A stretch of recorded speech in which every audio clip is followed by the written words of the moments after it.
Hello.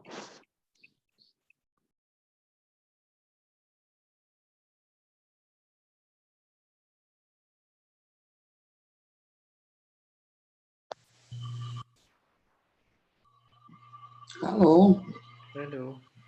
Nem látlak. Itt vagyok. Ezt a izét lenyomjam? Mit? Nem. Csináljak, hogy lássalak? Ez tőlem függ. Ja, most látlak. Hello. Hello. Good morning, everybody. Good morning. Na hát még nem vagyunk itt sokan, vagy akiket látunk, itt vannak? 15-en vannak. Aha.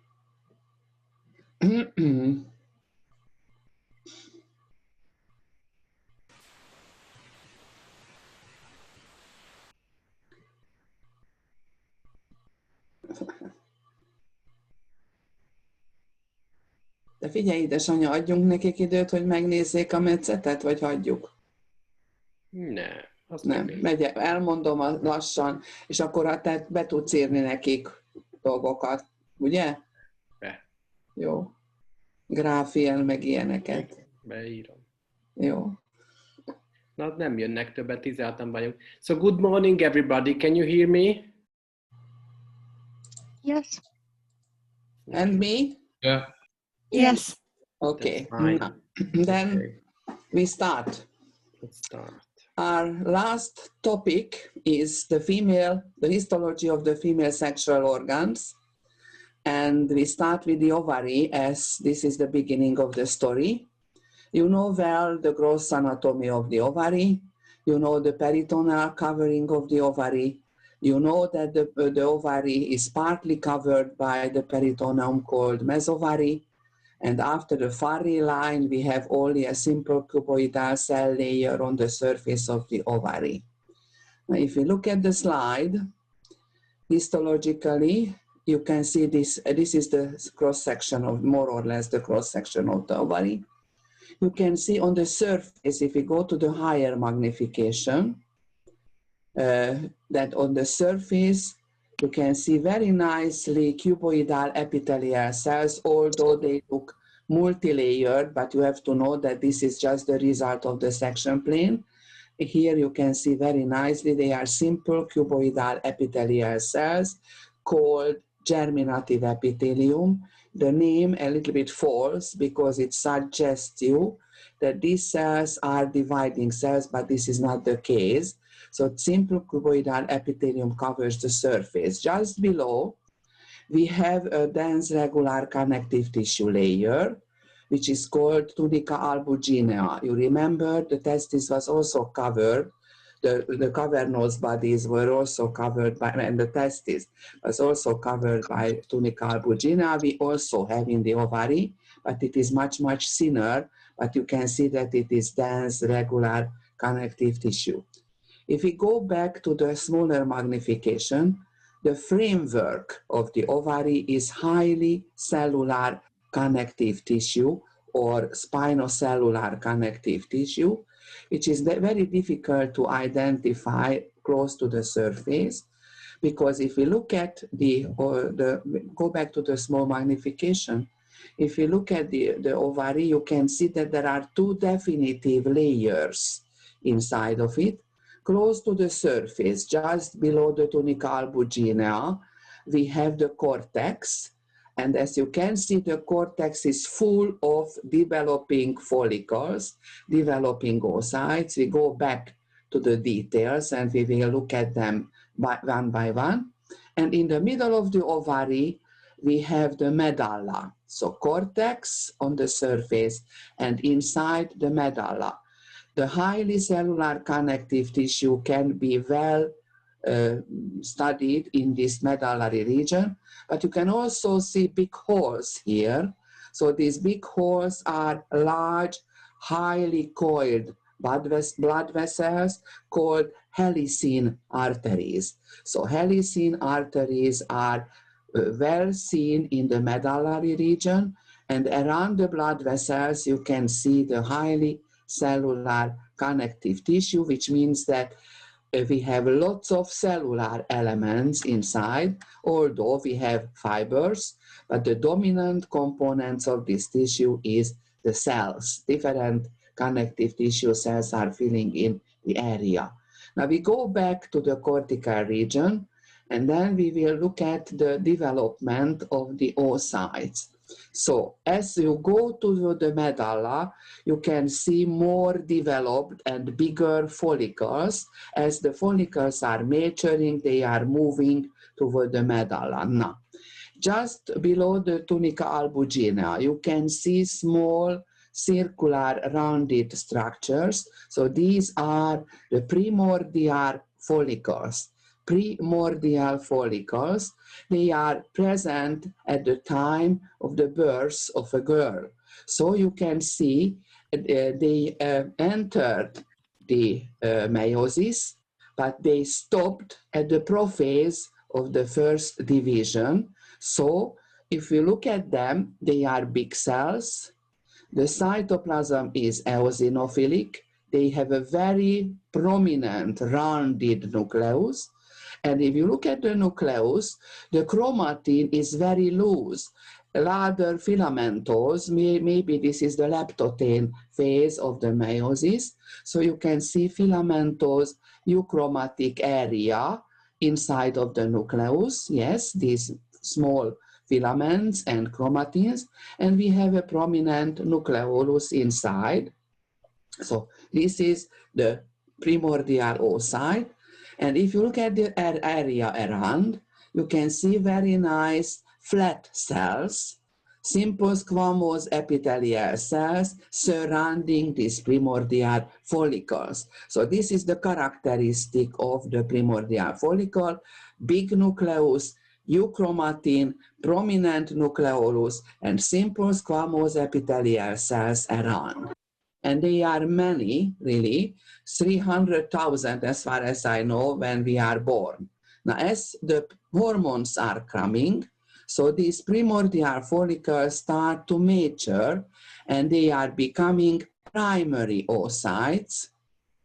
The primary oocyte is a little bit different from the primordial. You can see here, you can see first of all the size of them is much, much bigger.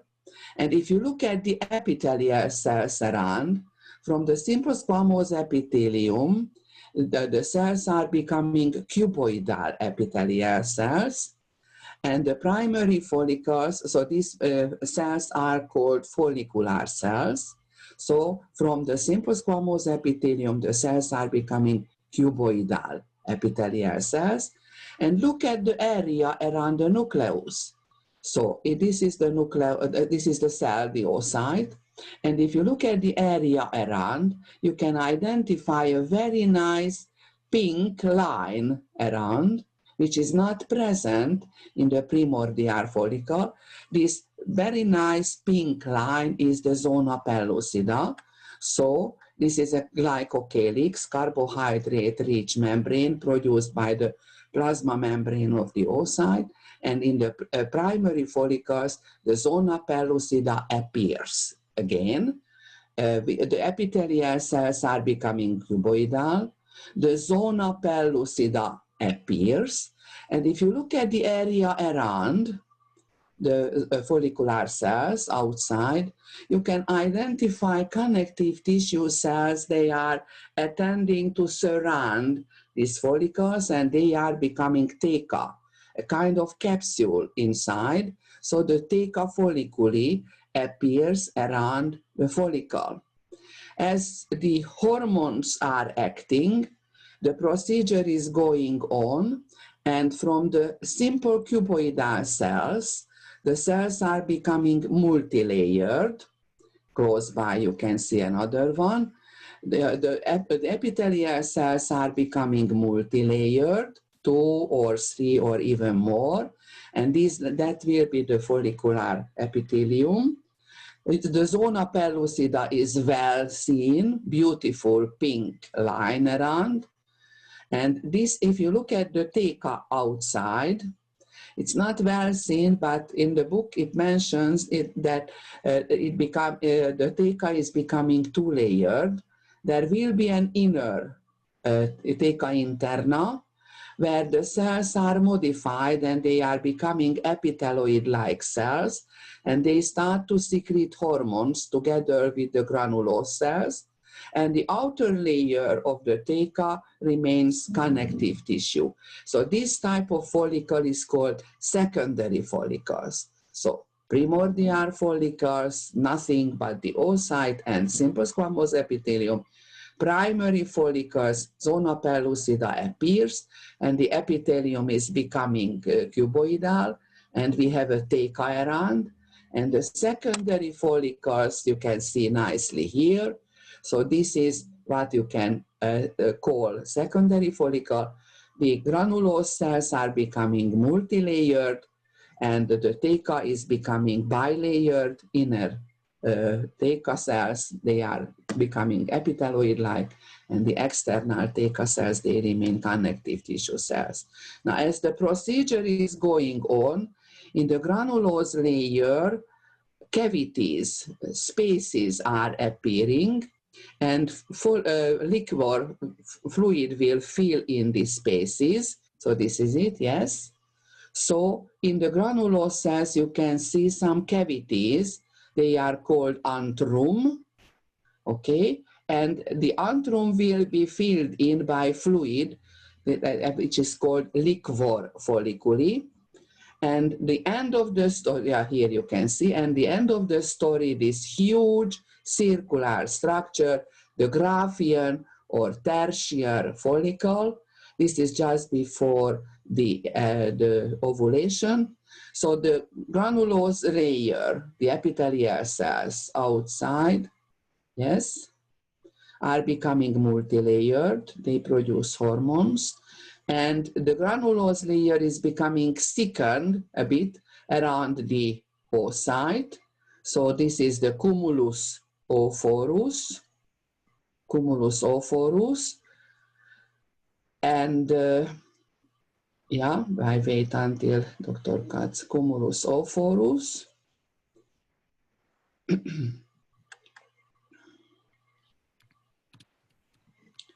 Yes. And you can see that the oocyte is more or less the same as in the secondary follicles. Huge cell, beautiful zona pellucida around, but there are granulose cells surrounding the oocyte, which is called corona radiata. Corona radiata, yes? And in the antrum, you can see some pink staining. This is the fixed and stained fluid. So this is the liquor folliculi. So inside of the antrum, we have liquor folliculi. And if you look at the theca outside, you can see that there are really two layers. The innermost layer, in the innermost layers, the cells are becoming rounded and epithelioid-like, and the outer layer remains connective tissue. So this is the stage before the ovulation. So this is called Graafian follicle or tertiary follicle. So primordial follicle, just the oocyte with simple squamous epithelium. Primary follicles, zona pellucida appears. The granulose layer is becoming cuboidal, and the theca appears. The secondary follicles, the granulose layer is becoming multilayered, and the inside of the granulose layer, some cavities are appearing called antrum. And in the Graafian follicle, this is the story. The antrum is a big cavity filled with fluid, and the granulose layer is multilayer, and the second part of this granulose layer, which contains the oocyte, is called cumulus oophorus. Yes, and the oocyte is surrounded by the zona pellucida and the corona radiata. The corona radiata is nothing else but the granulose epithelium, which surrounds immediately, directly the oocyte. Okay, now after the ovulation, immediately we have the hemorrhoid body, bloody area, that we cannot see in the slide. And as the hormones are coming, it is becoming yellow body, corpus luteum. And the corpus luteum has a specialty, so the cells are modifying. The antrum will be filled in by cells. Here you can see many. And you can see that the cells are nice cuboidal shaped cells, so they are the lutein cells because they will produce progesterone, so they are lutein cells, but they are originating from two sources. The granulose cells are becoming granulose lutein cells, and the theca interna cells are also take part in the hormone production, so they will make the theca lutein cells. To make difference in between them, it's not an easy story, especially the position helps you. So the inside, the innermost cells are coming from the granulose cells, and the darkly stained smaller cells close to the outer layer are coming from the theca. So we have another slide. We have a special slide, a better one. Yeah. And then we go back to the previous one. Now here you are. So this is a huge yellow body. And here you can, if you look at the cells, so the inner cells are big polygonal shaped epithelial cells originating from the granulose layer. You can see them, beautiful, huge cuboidal cells. And if you go toward the outer layer, you can see that the cells are becoming smaller and a little bit darker stained. Here you are, smaller and darker stained. If you can very nicely see the difference. Upper part, they are the granulose cells, and yes, and if you go down, as Dr. Katz showed you, so the smaller darkly stained cells are originating from the theca interna, so they are called theca lutein cells. The big cells inside are called granulose lutein cells. Okay, so this is the corpus luteum, or yellow body, granulose. Yeah.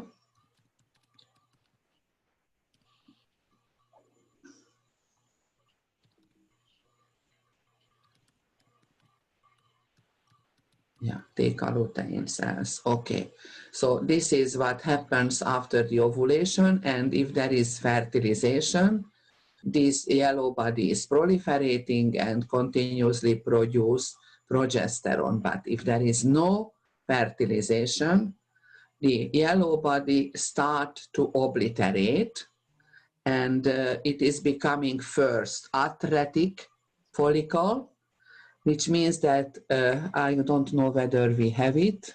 This is the atretic. Yeah, atretic follicles.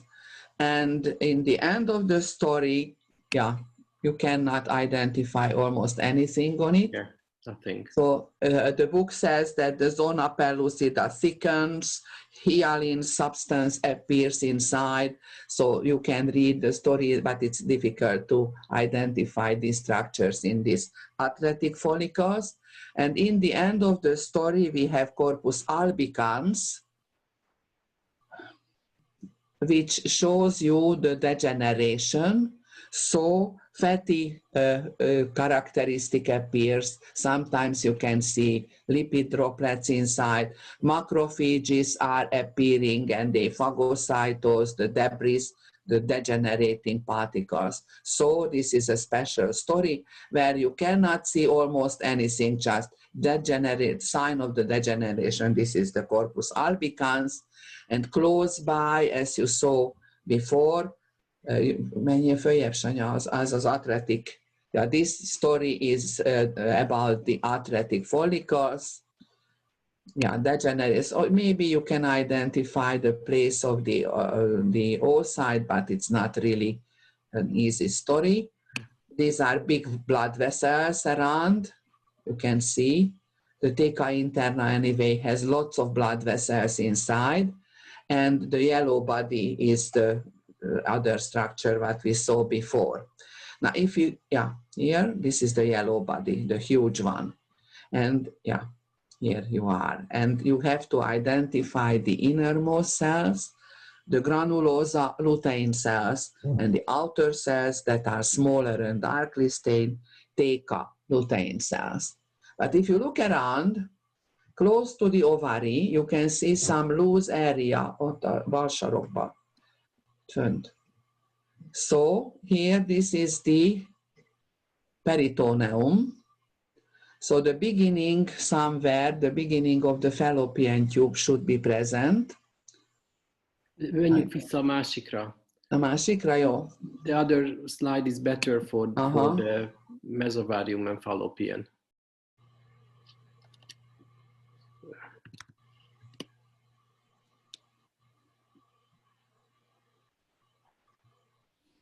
Now here you can see the beginning of the fallopian tube. Yes, here you are. So, and you know that it is entirely covered by the peritoneum, which is called mesosalpinx. So simple squamous epithelial cells should be present on the surface. And we also know that besides of the fallopian tube, we have lots of blood vessels, the tubarian rami of the ovarian and the uterine artery. So in the surrounding connective tissue, you can see many section profiles of the blood vessels. They belong to the tubarian branches of either the ovarian or the uterine artery. The booklet mentions that the epophoron, the cross-section of the epophoron or paraophoron can be also seen inside. So these are spaces, holes, lined by beautiful regular cuboidal cells, as you can see here. So this is the big difference. You know that the blood vessels have endothelial cells, but the epophoron, which is the remnant of the Wolffian tube, is lined by nice, regular, simple cuboidal cells, as you can see in this slide. Now, I think this is what we have to know about the ovary. So you have to identify the developing stages of the follicles. You have to know what is the difference in between the primordial, primary, secondary, and tertiary or Graafian follicles. That's it. And then you have to know what happens to the follicles after the ovulation. Now, I think we should go. And the continuation of the story is the uterine tube. You know that it is not anatomically connected to the ovary, and it has different parts. So as you can see, we have two slides, two sections, and this one which has a very irregular labyrinthic lumen. So this is the beginning of so this is the ampulla area. And there is another part where the lumen is much smaller, more regular. This is the isthmus of the fallopian tube. And of course, around you have the mesosalpinx. Now we can go, yeah, and then you have very nicely seen, you can very nicely see the peritoneal covering of the uterine tube, the simple squamous epithelial cells and the connective tissue below. Of course, we have lots of blood vessels inside. We already mentioned that. Now let's have a look at the ampulla area first.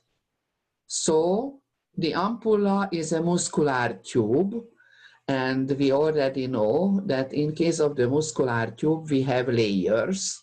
So the innermost layer is called mucosa, and here you can very nicely see the mucosa, and you can notice that the mucosa makes highly coiled labyrinthy, very long processes. And here, these are invaginations of of the mucosa, and that gives a kind of labyrinthic appearance of the story.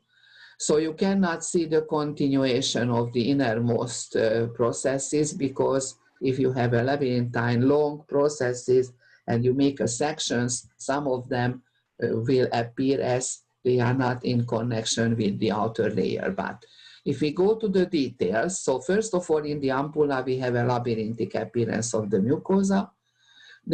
We know that the mucosa has an epithelial layer. Here you can see beautifully the epithelial layer. So it is a simple columnar epithelium, although in some area it seems to be stratified, but this is just the result of the folds and the section profile. But if you look at the area, for example here, ott fönt a aláírás alatt, in some areas you can see that they are really beautiful, simple columnar cells. But the specialty of these cells is that some of them has cilia. Yes, you can see very long, nice kinocilia. So these are really mobile structures.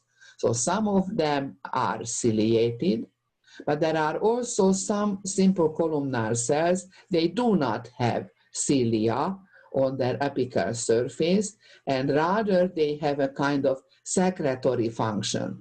So in the epithelial layer of the mucosa has simple columnar epithelium. Part of them is ciliated. Be careful, these are mobile kinocilia. And some of them do not have cilia, they have secretory function. Okay, the story is becoming a bit complicated and confused depending on books, because below we have the propria layer, that is obvious. The propria is connective tissue, which has lots of blood vessels. Yeah. And here you can see erythrocytes inside of the capillaries, so that tells you that this propria layer is full of blood vessels. But then the muscularis mucosae should come, but there is no muscularis mucosae layer. And as I told you at the beginning, so they say that if there is no muscularis mucosae, in some books says that there is no submucosa. In some books says that it is propria, so you have to get used to this confusing story. And then after that, the muscularis externa layer is coming. Yes, and it has two layers, a very thin inner circular and an outer longitudinal layer. So, and then you have the peritoneal layer with lots of blood vessels inside. Yes, connective tissue cells, some smooth muscle cells, blood vessels. Yes. So this is the serosa, yes? Azt akarod mutatni? Nem, a muscularis muscularis. But here are also muscle fibers there. Yeah, some muscle cells, yes. Na. És akkor itt nincsen semmi más? Hát itt talán there is a if you go to the outermost layer here, you can also see the mesosalpinx, the serosa, simple squamous epithelium, and connective tissue below. So it's very easy, but there is another point. If you look at this labyrinthine appearance of the mucosa, here the arrow shows you very nice. That was much more better than the previous one. Yeah. So if you look at the mucosa, this labyrinthine appearance is very much similar to the histological section of the seminal vesicle. Be careful, and when you study these organs, you have to compare all the time. And when you study the ampulla, you also look at the seminal vesicles just to make difference. In the seminal vesicles, as you remember, you had many, many circular structures together, since the seminal vesicle is composed of coiled tubular structures. And if you make a section, you have many section profiles of this lumen. But in case of the ampulla, you have only one circular structure. But when you study, be careful. And during the exam, try not to make mistake and tells that this is the seminal vesicle, okay? Now, if we go to the other part, so that was the ampulla, and then we go to the isthmus. As I told you, the lumen is the whole structure is smaller, and the lumen is more regular, although there are some folds, but they are shorter and not as many as in case of the ampulla. The epithelium is exactly the same, so simple columnar epithelial cells. Some of them are ciliated, some of them are not ciliated, they have secretory cilia there, and itt a sarokba is látszik még valami, itt a kanyarulatnál. Még följebb, Sanya? Itt? Ott, még följebb. Ott, igen. So cilia, yes, and if you go to the deepness of this pit, there are cells that do not have cilia inside. And then you have the propria layer below, of course after the basement membrane, and then which is a connective tissue with blood vessel, nothing special. Yeah, here you are, many cells are present in this layer. And then again, there is no muscularis mucosae, and the external muscle layer, as far as I can see, it is three-layered here. Yeah. In some book, they mention that there are three layers there, but in some book, they say that there are two. But in this case, this is definitely three layers. So we have an innermost longitudinal layer, a middle, yeah, this is it, a middle circular layer, which is quite wide in this case, and an outer longitudinal layer again. So three layers. Okay, this is the outer longitudinal, the middle circular, and the innermost longitudinal layer, okay? And of course, outside you have the serosa, the peritoneum on the surface with mesothelial cells. Here you are, it's beautiful, really. You can follow almost all along the structure, simple squamous epithelial cells and connective tissue. And of course, the rest of the slide shows you the structure of the mesosalpinx. Yes, yeah, here it is. Oké, ez mi a túró itt? Ez a trutymó itt középen. Ez? Aha. Nothing special. Tessék? Nothing special. Nothing special, okay. Connective tissue with blood vessels, yeah. Yeah. Yeah, lots of cells are inside, okay. Now, that was the fallopian tube, and return to the uterus. We have different stages of the uterus, the proliferative and the secretion stage. As you can see and you have experienced, this is a muscular organ having lots of huge amount of smooth muscle. So this layer is called myometrium. So the myometrium is the most dominant part of the uterus. Smooth muscle, huge smooth muscle, and lots of blood vessels inside. They are highly called blood vessels. They are called circumferential arteries. Circumferential arteries are present in between the cells or bundles of smooth muscle cells of the myometrium. Yes. So smooth muscle all over in many type of section profile. And if you go to the surface, so here, this is a darkly stained area, másik oldalon. Másik surface. Bocsánat, másik surface, the other surface. Yes. So this is a darkly stained, it looks like a mouth of a shark or a fish. So this is the endometrium. So the endometrium is the innermost layer which is surrounding the lumen. In another word, the endometrium is actually the mucosa. So the mucosa of the uterus is the endometrium. The biggest part of the uterus is the myometrium. And as we go to the outer surface now, the third layer of the uterus is the perimetrium. Perimetrium, which is actually the serosa, the mesometrium actually. So we know that it is entirely covered by the peritoneum. So the peritoneum histologically is called perimetrium. Perimetrium is nothing else but the serosa, the peritoneum. On the surface of it, you can see nice, simple squamous epithelial cells, and below connective tissue. The most exciting area is the endometrium. We have to go back to the endometrium, and then we have to go to the details. So in this stage, endometrium, as it is a mucosa, should have at least 2 layers. The surface is covered by epithelium, so this is the epithelial layer of the mucosa. And in case of the uterus, this epithelial layer is simple cuboidal epithelium. So here you can see very nicely, simple columnar, bocsánat, what did I say, cuboidal? Yeah. Simple columnar epithelium.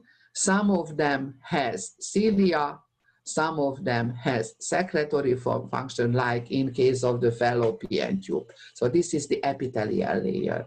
And then just below the epithelium, we have the connective tissue layer, which is called propria. And you can see that propria has lots of cells inside. So this is a special type of connective tissue. We already talked about that. This is highly cellular or spinocellular connective tissue. But you can also see that in this connective tissue, besides of the blood vessels, we have some elongated structures, and they are lined by simple columnar epithelium. Here you can see a dividing cell. Yes, it's really nice. And these are actually tubular glands. Of course, the glands are coming from the epithelium. So these are tubular glands. Menjél a kisebb nagyításra. Tubular glands present in the propria. Here you can see them. Beautiful elongated structures. Okay, they fill in entirely the propria layer. And if you look at the basal portion of these tubular glands, you can see that they are not elongated because of the section profile. It means that they are branched. Here you can see the sign. Yeah, they are branched acini or terminal portion of the simple tubular glands. And you look at in between them, you can see really lots of cellular elements telling you that this is a special connective tissue containing rather cells than fibers. So this is a typical appearance of the highly cellular or spinocellular connective tissue. And here you can see very nicely the section profiles of the tubular glands, okay? And as you go toward the myometrium, they are becoming branched, okay? But functionally, that was the histological structure of the uterus, of the endometrium, but functionally, the endometrium is divided into 2 sublayers. So the endometrium histologically epithelial layer and propria, cell-rich connective tissue with tubular glands inside. But functionally, the same structure, the endometrium, can be divided also into 2 sublayers. So close to the myometrium, so this layer is called basal layer, and this basal layer is special because it has lots of blood vessels from the circumferential arteries present in the myometrium, as I showed you before. Radial vessels are running toward the endometrium, and short, straight, spiral arteries will appear in the basal layer, and in that layer which was shown before. Okay. And above We can see only these. Yeah, blood vessels, okay. And above, the other layer of the other functional layer of the endometrium is the functional layer, because this is the layer which detaches during the menstruation. The basal layer remains on the surface of the uterus, as this is the layer where the whole endometrium is regenerating after the menstruation, and the functional layer is the layer which detaches from the surface of the uterus. But you can see that this functional layer shows different appearance. There is a layer which has the the basal portion of the acini. Yeah, this is it. Okay, and it shows you a kind of spongy appearance. That's why this layer is called stratum spongiosum or spongy layer. Yes. Or just simple spongy layer. And above, you can see very nicely the connective tissue layer. This is, it's much more compact than the layer before. It is called stratum compactum. Stratum compactum. And this layer, as you can see, has just the ducts of the tubular glands. Stratum compactum. Yeah, this is it. You can see very nicely that it is nothing else but the duct of a gland which fills in which is present in the stratum spongiosum. Okay, once again. So the stratum, the endometrium, just histologically has two layers. Epithelial layer, simple cuboidal epithelium, simple columnar epithelium, ciliated and non-ciliated, and propria layer, which is cell-rich or spinocellular connective tissue, okay, which has lots of simple tubular glands inside. So this is the histological structure. But functionally, the endometrium can be divided into two main layers. Basal layer, the name tells you that this is very close to the myometrium, and it has lots of blood vessels inside, besides of the tubular glands, the bottom of the tubular glands. And above it, you have the functional layer, which detaches during the menstruation. The functional layer can be subdivided further on. So there is a layer where you have the acini of the simple tubular glands. And because the acini are branched, it shows you a kind of spongy appearance. That's why we call it stratum spongiosum. And close to the surface, nothing else but the ducts of the glands are present. And it seems to be much more compact than the layer below. That's why it is called stratum compactum. Okay? So this is what you have to know about the uterus. We have another slide which shows you the proliferative stage.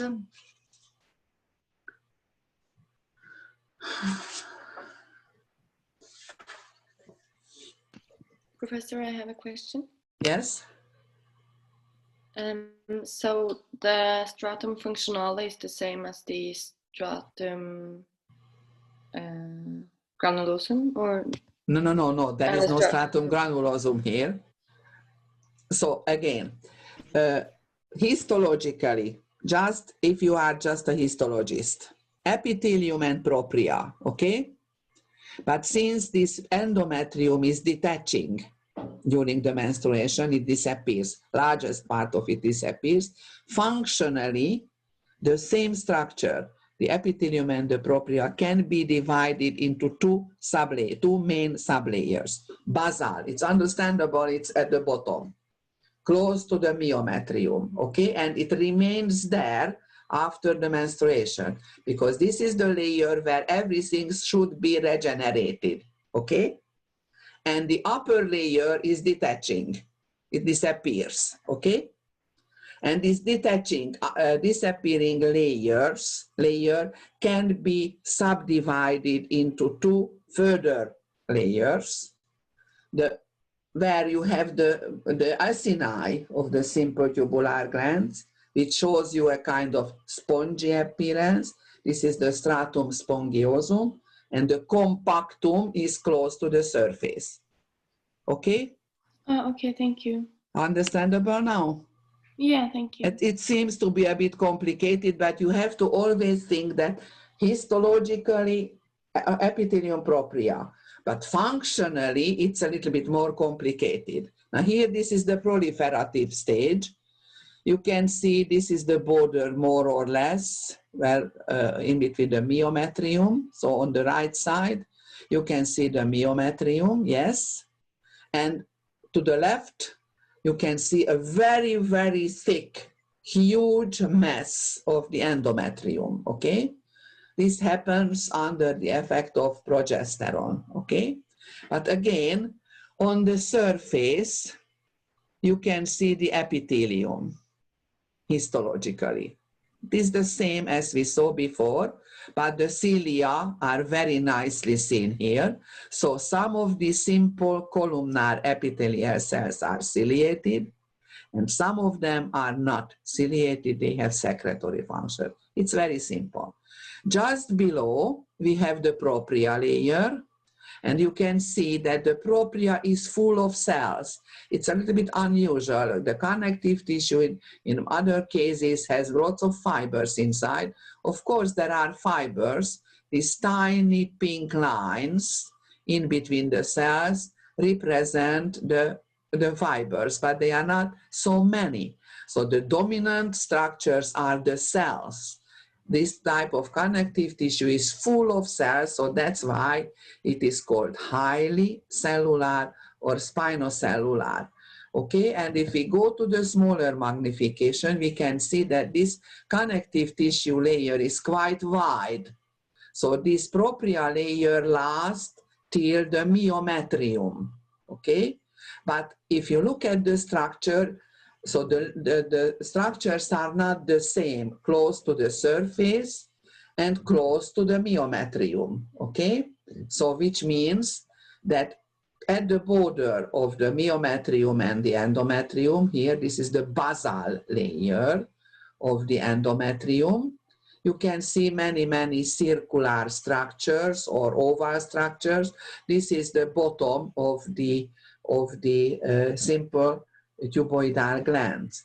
But under the effect of the hormones, the progesterone, these glands are developing and they are becoming highly coiled tubules. So this is the appearance of this.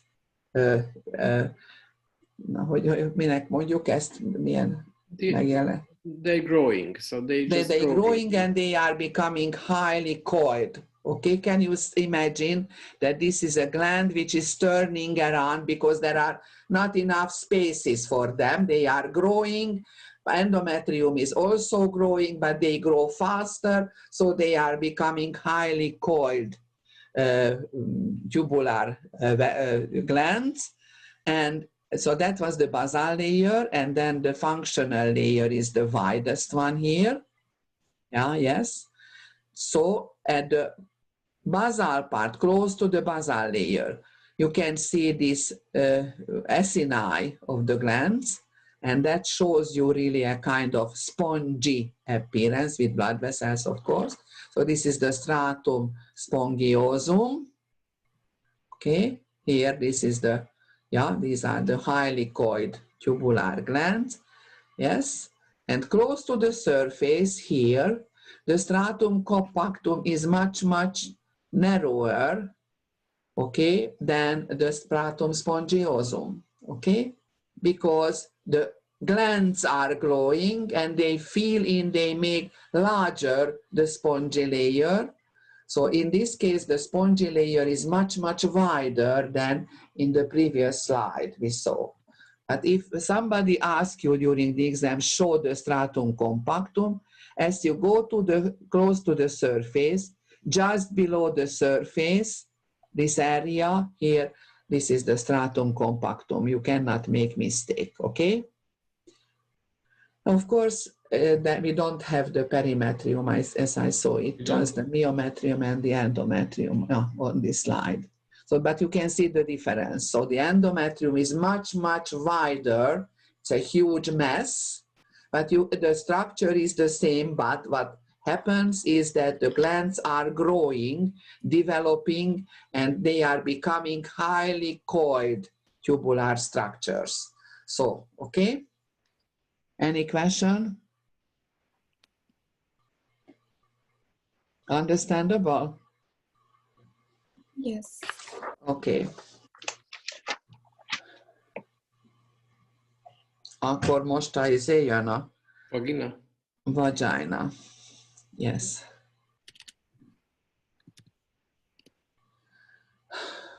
Yeah. Now this is a special staining, trichrome, as it is written there. And we know that the trichrome stains the connective tissue elements, especially the connective tissue fibers blue. And that tells you that this connective tissue has lots of connective tissue fibers. So the vagina also has a mucosa, as any kind of tubular organs. And the mucosa has an epithelial layer.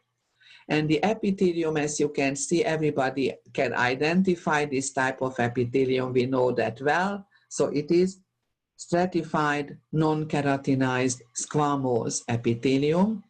The stratum spinosum is very nicely seen.